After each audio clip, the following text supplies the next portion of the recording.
Eropa merupakan suatu benua yang penuh dengan konflik besar dan sangat beragam yang tentunya mempengaruhi kehidupan umat manusia dari berbagai generasi. Dampak yang terjadi akibat konflik tersebut juga dirasakan oleh berbagai kerajaan dan penguasa-penguasa di Eropa. Tidak sedikit kerajaan dan negara besar yang telah berkuasa sejak lama, akhirnya harus merelakan kekuasaannya jatuh ke tangan pihak lain yang diakibatkan oleh perang maupun revolusi yang terjadi di negaranya. Tak terkecuali Rusia dan Kekaisaran Jerman, negara besar yang juga dianggap sebagai negara adikuasa pada zamannya ini, menjadi salah satu pihak yang terkena dampak cukup besar akibat konflik yang terjadi di Eropa. Kaisar Wilhelm II, yang merupakan Raja Prusia dan Kaisar Jerman saat itu, dikabarkan menjadi salah satu tokoh yang paling berpengaruh pada tahap awal dari kejatuhan Kekaisaran Jerman. Keputusan apakah yang diambil oleh Wilhelm II? Kami akan membahas latar belakang dari Kaisar Wilhelm II dan apa yang dilakukannya sehingga hilangnya Kekaisaran Jerman di dunia saat ini. Kaisar Wilhelm II lahir dengan nama Friedrich Wilhelm Victor Albert von Clausen pada tahun 1859 di Berlin. Ia adalah anak dari Pangeran Frederick III dan Putri Victoria yang merupakan anak tertua dari Ratu Victoria pertama dari Inggris. Hal itu membuat Wilhelm II menjadi cucu tertua dari Ratu Victoria. Pada garis keturunannya, Kaisar Wilhelm II bersama dengan ayah dan kakeknya, Frederick III dan Wilhelm I, berasal dari Wangsa Hohenzollern. Kaisar Wilhelm II memiliki masa kecil yang penuh dengan pergumulan. Saat melahirkan Wilhelm II, Putri Victoria dibantu oleh seorang dokter Inggris yang dikirim oleh neneknya, Ratu Victoria, untuk membantu persalinannya. Namun, proses persalinannya berjalan dengan tidak lancar. Bahkan, 3 hari setelah ia lahir, ia didiagnosis memiliki kelumpuhan pada tangan kirinya. Hal ini membuat kedua orang tuanya menjadi khawatir. Terlebih, ia kelak akan menjadi Raja Prusia. Dikarenakan, dalam tradisi di Eropa, seorang pemimpin negara harus mampu untuk menunggangi kuda, berjabat tangan, serta melakukan aktivitas lainnya yang membutuhkan tubuh yang sempurna. Hal ini membuat Kaisar Wilhelm II memiliki hubungan yang kurang baik dengan kedua orang tuanya, terutama dengan ibunya yang berasal dari Inggris. Hal ini dicatat oleh ibunya dalam surat dan buku hariannya. Putri Victoria pernah menulis, ia tumbuh menjadi orang yang egois dan suka mendominasi. Meskipun demikian, Kaisar Wilhelm II dikabarkan sangat dekat dengan neneknya, yang juga berasal dari Inggris. Di masa kecilnya juga, Kaisar Wilhelm II suka menghabiskan waktu untuk mengunjungi keluarganya di Inggris. Saat melihat armada laut Inggris yang kuat, Wilhelm II merasa iri. Terlebih lagi, pada saat itu di akhir abad ke-19, negara-negara di Eropa sedang bersaing dalam upaya kolonisasi. Kekaisaran Jerman, yang pada saat itu merupakan salah satu negara kuat di Eropa, masih memiliki kekurangan pada bidang militer dan ekonomi, yang pada saat itu masih didominasi oleh Inggris. Pada tahun 1888, pada bulan Maret, ayah dari Wilhelm II, Kaisar Frederick III, menggantikan Wilhelm I menjadi Kaisar Jerman dan Raja Prusia. Meskipun begitu, Kaisar Frederick III menjabat dengan kondisi yang sakit-sakitan karena kanker tenggorokan, dan pada akhirnya 3 bulan setelah menjabat, yakni pada bulan Juni 1888, ia meninggal dunia. Wilhelm II menjadi sangat marah, terutama karena dokter Inggris yang menangani ayahnya tidak berhasil dalam mempertahankan hidupnya.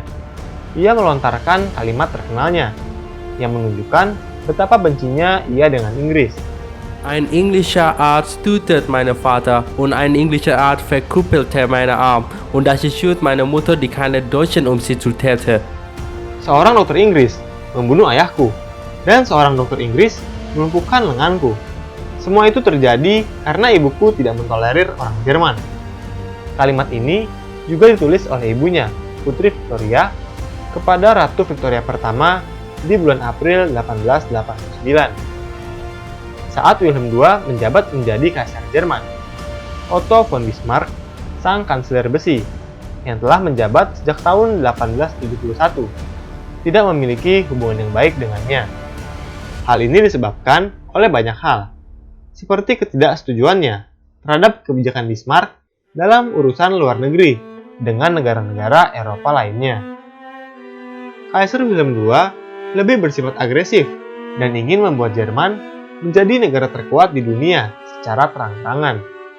Sedangkan Bismarck lebih ingin Jerman berdiplomasi dan berhati-hati dalam mengambil keputusan. Hal yang mungkin menjadi pemicu rusaknya hubungan mereka adalah pemilihan umum tahun 1890, di mana banyak partai yang tidak setuju dengan ide Bismarck, seperti Sosial Demokrat, Progresif, dan Partai Tengah, mendapatkan lebih dari 50% kursi di Reichstag, yang dimana pada saat itu Bismarck sedang membuat rancangan undang-undang tentang anti-sosialis. Namun, karena kekalahan dan hubungannya yang rusak dengan Kaisar Wilhelm II, Kaisar pun mendorong Bismarck untuk mengundurkan diri. Kaisar Wilhelm II yang baru menjabat 2 tahun sebagai kaisar tidak mau adanya pertumpahan darah terjadi lagi. Akhirnya, Bismarck pun mengundurkan diri dari jabatannya di tahun yang sama. Wilhelm II tetap menjalin hubungan dengan kepala negara lain sebelum Perang Dunia Pertama. Tsar Nicholas II pernah mengunjungi Wilhelm II di Jerman tahun 1905. Ia juga dikabarkan dekat dengan Archduke Franz Ferdinand pertama, yang merupakan putra mahkota dari Austria-Hungaria. Wilhelm II sangat terpukul saat mengetahui bahwa temannya dibunuh di Bosnia pada tahun 1914. Dan Jerman sebagai sekutu dari Austria-Hungaria mendukung mereka untuk menaklukkan Serbia. Meskipun begitu, Tsar Nicholas II dan Wilhelm II masih berkomunikasi untuk mencegah perang. Mereka bahkan bertukar telegram, di mana Tsar Nicholas menulis, "Atas nama pertemanan kita, mohon lakukan apa yang kau bisa, agar sekutumu tidak bertindak kelewatan." Mereka bahkan memanggil diri mereka Nicky dan Willy. Pada saat Perang Dunia Pertama, strategi perang Jerman lebih banyak diatur oleh jenderal-jenderal militernya. Meskipun begitu, Kaisar Wilhelm II tetap menjadi figur penting dalam Perang Dunia Pertama karena sikapnya yang mendukung Austria-Hungaria dalam memulai perang. Hal ini membuat masyarakat Jerman marah kepadanya. Terlebih lagi saat Jerman kalah perang di tahun 1918. Karena Kaisar Wilhelm II tidak populer di hadapan rakyat, maka banyak politikus Jerman memintanya untuk turun tahta. Saat menyampaikan pidatonya tentang semangat untuk melanjutkan perang di Essen pada 9 September, ia tidak mendapatkan dukungan baik dari para pekerja. Akhirnya, setelah direkomendasikan untuk turun oleh banyak jenderal dan politikus, Kaisar Wilhelm II turun tahta pada November 1918, dan berita tentang penurunan tahtanya diumumkan ke publik oleh Maximilian dari Baden pada 9 November 1918. Pada saat itu, kekuatan poros sudah dipastikan kalah perang.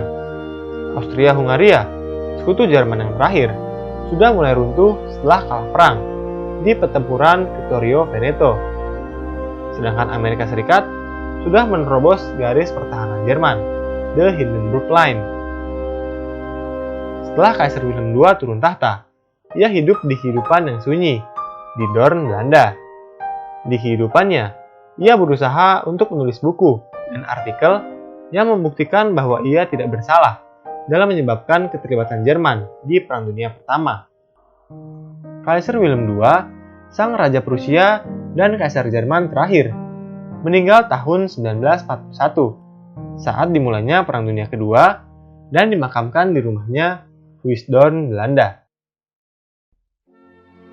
Hai, bantu kami dalam memproduksi lebih banyak konten sejarah dengan mengklik tombol subscribe. Dan jangan ragu untuk memberikan saran, komentar, atau pertanyaan.